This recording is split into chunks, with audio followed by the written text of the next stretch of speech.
The diagnosis came on a Tuesday, which I remember because I'd planned to go ice fishing that weekend with my neighbor, and the first thing I thought when the oncologist said stage 2 was that I probably wouldn't make it out to the lake.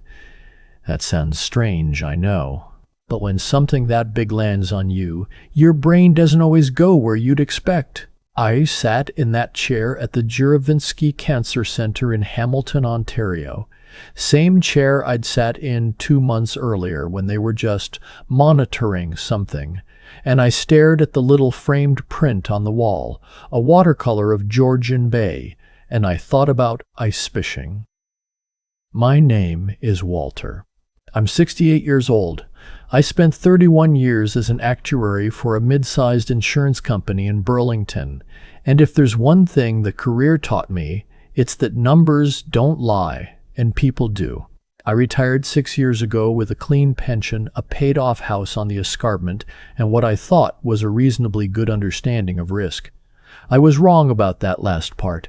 My wife, Patricia, passed 4 years before the diagnosis. Pancreatic cancer. The kind that doesn't give you much warning and doesn't negotiate. We'd been married 39 years. She was the one who kept the house warm in ways I never could. After she was gone, I rattled around in those 4 bedrooms like a marble in a shoebox. My daughter, who lives in Oakville, started calling more often. My son-in-law started calling almost as often, which I should have paid more attention to. My son. And I want to be careful how I say this, because I've had years to think about it, and I've moved past most of the anger, most of it. My son had always been the one I worried about. Not in the way you worry about a child who struggles. He never struggled. He was bright, charming, knew exactly how to read a room. He did well in finance. He lived in a very nice condo in Liberty Village in Toronto and drove a car that cost more than my first house. His name is Ryan, and from the outside, he looked like everything a father could want. The trouble with people who are very good at appearing to be fine is that you can spend decades not looking at what's underneath. After Patricia died, Ryan became attentive in a way he hadn't been before. He called on Sundays. He came for dinners he'd have previously canceled. He asked, with what seemed like genuine interest, about my finances. How was the portfolio doing? Had I updated my will since Mom passed? Did I have everything set up properly? The RRSP beneficiary designations, the TFSA, the house? He framed it as concern. He said, worried about what would happen if something happened to me, and everything was tied up in probate for months. Looking back, I can see every step of it. But grief has a way of making you want to believe that people love you, and I wanted to believe my son loved me. When the oncologist told me I had stage 2 non-Hodgkin's lymphoma, Ryan was the first person I called. He cried on the phone, or he made the sounds of crying. He drove up to Hamilton the next day and sat across from me at my kitchen table and held my hand. And he said, "Dad, we need to make sure everything is in order. For your protection. For my protection." He used that phrase 4 times in the first conversation. I counted later when I was writing everything down. The treatment plan was aggressive, 6 rounds of RCO-CHOP chemotherapy, starting within the month. The oncologist was clear that the prognosis was good if we moved quickly. Good odds, she said, but the treatment would be hard. There would be weeks where I'd feel genuinely terrible. There would be days where I might not be thinking as clearly as usual. Ryan knew this. He'd asked the oncologist about it himself, standing there in the consultation room holding his father's hand. 3 weeks into my first treatment cycle, I was having one of the bad weeks. The fatigue with R-CHOP isn't like being tired, it's like being wrung out, like someone took everything out of you and forgot to put it back. I was on the couch more than I was upright. Ryan had arranged to work remotely for a few days and was staying in the guest room, which I thought was kind. He brought me a folder on a Wednesday afternoon. I was in the armchair by the window, wrapped in the quilt Patricia had made the winter before she got sick. blue and gray squares, half of them cut from old flannel shirts of mine. I remember that detail very precisely because I remember looking at it while Ryan talked. He said there was a document that would help protect me, a power of attorney for property. He said that given my treatment and how things might progress, it would be smart to have someone who could manage things on my behalf if I had a bad stretch. Completely standard, he said. His lawyer had drawn it up. Very routine. He just needed my signature. I asked if I could read it. He said of course, but that there was nothing complicated in it. It was just standard language, and that he had to send it back to the lawyer by end of day if possible. I was 68 years old. I had a chemistry cocktail running through my body, and I was exhausted in a way I hadn't known was possible. But I was also a man who had spent 3 decades reading documents for a living. Something in me, some old professional reflex, made me look at the page. The problem was that I couldn't focus. The words kept sliding around. I read the first paragraph twice and understood it approximately the way you understand something in a dream. Ryan was talking, filling the silence, saying something about how it was just to cover the period while I was unwell, completely revocable. Mom would have wanted him to look after things. Mom would have wanted. I signed it. I signed it because I was exhausted and because he mentioned his mother and because the room felt like it was gently turning. Later, I would look at my signature on that page and not fully recognize it. It was mine, technically, Walter Drummond, but it looked like it had been written by someone older, someone shakier than me. I didn't think about it again for 11 days. Then I tried to transfer money from my checking account to pay my property tax. I bank with TD, the same branch in Burlington I've used for 20 years, and I do most things online now. The transfer didn't go through. I tried again. I got a message I hadn't seen before, something about account access restrictions and a number to call. I called the number. The woman I spoke to was professional and careful. She told me that my account had been flagged because there had been some unusual activity. A third party, with power of attorney, had contacted the bank earlier that week regarding account consolidation. Account consolidation. I sat there in my kitchen. It was morning. I had a cup of tea going cold in front of me, and I felt something settle in my chest. Not panic. Not yet. Something colder than panic. The particular feeling of a man who has just understood something he'd been not quite understanding for a long time. I asked the woman what that meant, practically speaking. She was careful about what she could tell me on the phone. But she told me enough. I hung up, and I sat with my cold tea for a long time. Here's what Ryan had done, or tried to do. With the power of attorney, he had contacted TD and indicated he would be managing my accounts going forward and initiating a consolidation of assets. He had also, I would later learn, contacted my investment account at RBC, the non-registered account, not the RRSP, because he knew the RRSP had a beneficiary designation and couldn't be touched that way, and made similar inquiries. He had done this methodically and quickly within the first week after I signed. What he hadn't counted on was the TD advisor who handled his call. She was, as I later found out, specifically trained in elder financial abuse protocols. Canada has been taking this more seriously in recent years.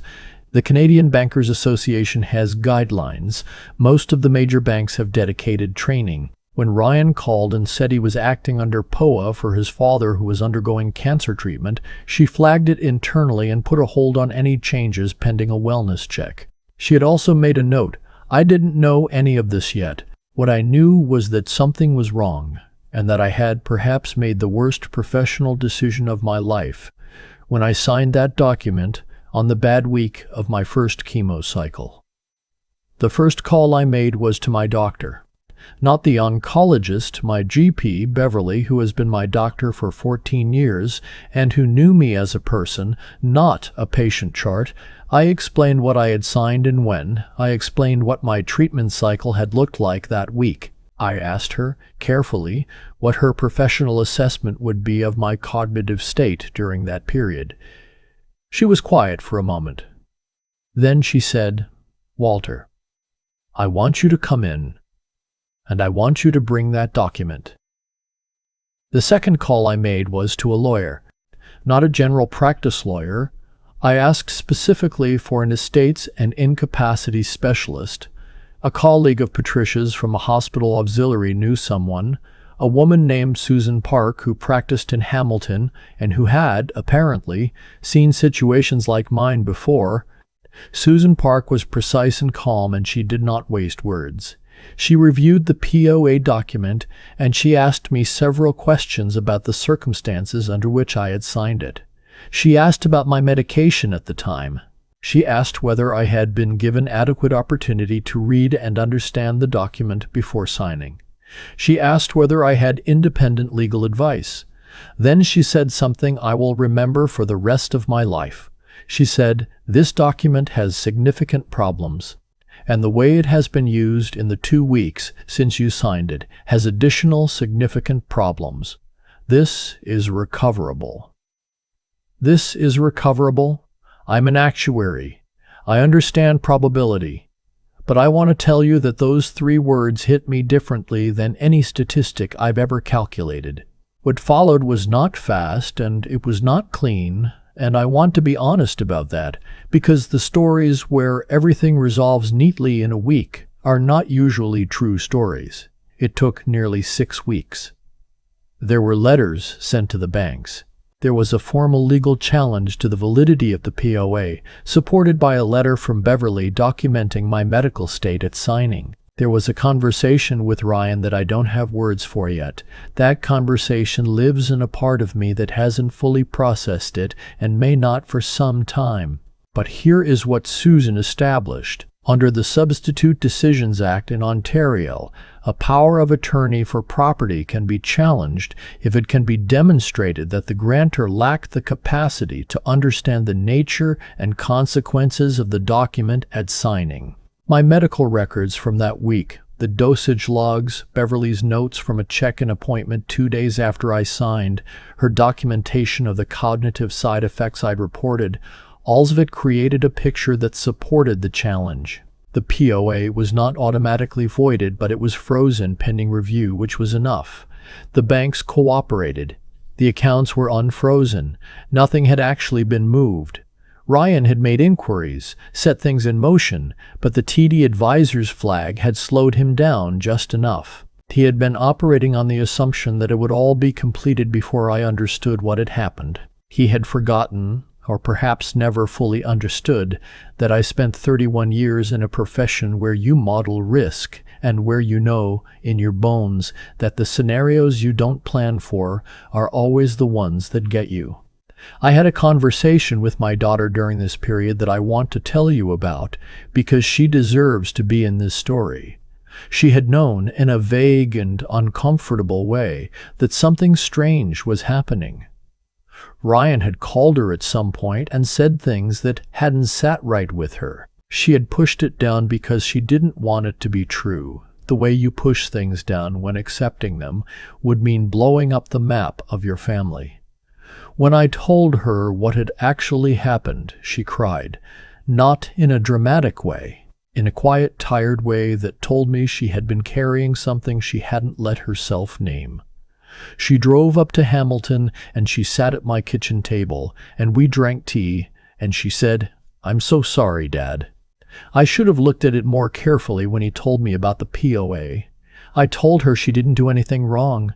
I meant it. She has a daughter, my granddaughter, who is 15 and who visits me in the summer and makes me watch reality television that I pretend to find less entertaining than I actually do.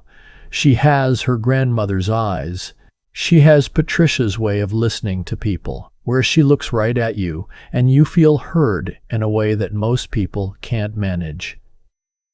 I want to tell you about her because she is one of the reasons I did what I did next.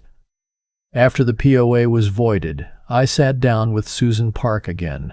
I was feeling better by then. The second and third chemo cycles had been hard but manageable, and the latest scans were showing what the oncologist called a very encouraging response. I had, against the actuarial odds I'd privately calculated that Tuesday in the chair at Juravinsky. Something that looked like a future. I told Susan I wanted to restructure everything, not out of anger, or not only out of anger, but because I had spent a month thinking very carefully about what Patricia and I had built together and what we'd actually wanted it to mean. We had not spent 40 years working and saving and building a life together so that a man who looked at our assets and saw arithmetic would inherit them on a technicality. I updated my will. Ryan's share was reduced to the legal minimum in Ontario. There is no forced heirship provision in this province that requires you to leave anything to an adult child, but I chose to leave a small amount rather than nothing, because Susan advised it and because I am not interested in prolonged litigation, and because I think, on some level, I am still his father, and that means something even when it hurts. A small amount. Enough to make clear it was a choice. My daughter is provided for. More than provided for. She doesn't know the full details, and I imagine she'll have complicated feelings about it when she does, but she stayed, and she was honest with me, and those things matter. My granddaughter, Patricia's granddaughter, really, in all the ways that count, has an education trust set up through a family trust that Susan structured. It's enough to cover university, whatever she chooses. There's also a provision for when she turns 25, separate from the education component, because I want her to have something when she's old enough to know what to do with it. Patricia always said the best thing you can give a young woman is a margin, a buffer between her and desperation. I've tried to give her that. There's also a named fund at the Hamilton Health Sciences Foundation. Not a large fund by foundation standards, but meaningful to me. It supports the hematology unit where I have received my treatment. I sat in their chairs. I was looked after by their nurses, one of whom, on a particularly bad Wednesday in February, sat with me for 20 minutes when I was struggling and just talked to me about nothing in particular until I felt human again. Money given to places that do that work is not money wasted. I know some people will say that money should stay in the family. I've heard that argument my whole life, and I understand the instinct. But I am 68 years old. I have buried my wife. I have rebuilt something from rubble in the last 4 years, and I have earned the right to decide what my life meant and what it should leave behind. My son made his choice when he sat in my living room with a folder while I was wrapped in my wife's quilt and couldn't make the words on the page stay still. That choice had a cost. I still don't know, completely, what to do with the fact that he is my son. I don't know what happened to the boy who used to fall asleep in the car on the way home from the cottage, and who I would carry inside and put to bed without waking him. I don't know when that boy became a man who would do what Ryan did, or if the thing that made Ryan do what he did was always there and I missed it, or if Patricia's death changed something in him that I didn't see changing. I've asked those questions in the dark at 2 a.m, and I've learned that some questions don't have answers you can use. What I know is that the oncologist called me 3 months ago with results from my latest scan, and she used the word remission, and I sat in that chair again. Same chair, same watercolor print of Georgian Bay on the wall. And this time, I thought about the lake in the right way. Not with dread, with something closer to its opposite. My neighbor and I finally made it out ice fishing in March.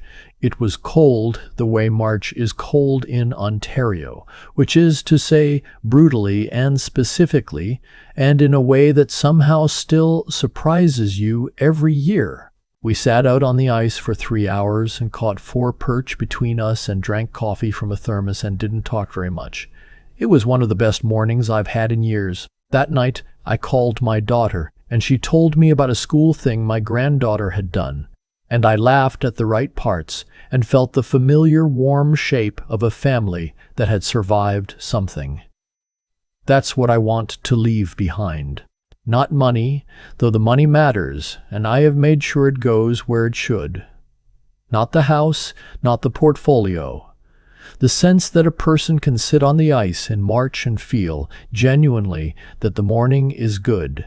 That after everything, after the loss and the illness and the betrayal, there is still a morning worth getting up for. I chose that. Not Ryan, not the cancer, not the years of grief. I did. I keep thinking about the quilt, the blue and gray squares, the flannel shirts Patricia cut up the winter before she got sick. I was wrapped in it when Ryan set that folder on my armrest, and I think about the fact that I was holding something she made with her hands while he was trying to take everything we built together. There's a particular cruelty in that timing that I didn't fully feel until much later, when the legal part was finished, and I had space to actually sit with what had happened. What I've come to understand, and I don't say this with bitterness, I say it as plainly as I can, is that actions have weight.